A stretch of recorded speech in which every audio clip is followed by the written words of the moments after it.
नेपालले विश्वकपमा नराम्रो खेलेपछि दुर्योधन बस्नेत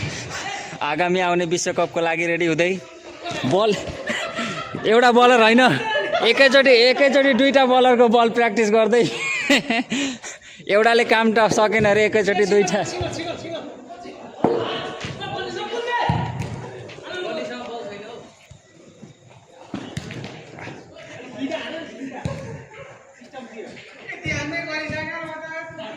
यहाँ मेरो हातबाट छक्का गएको छ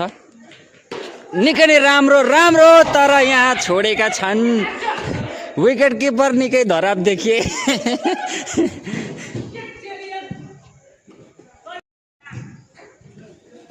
ओए फेरि यहाँ विकेट किपर झुकिएका छन् 4 कसको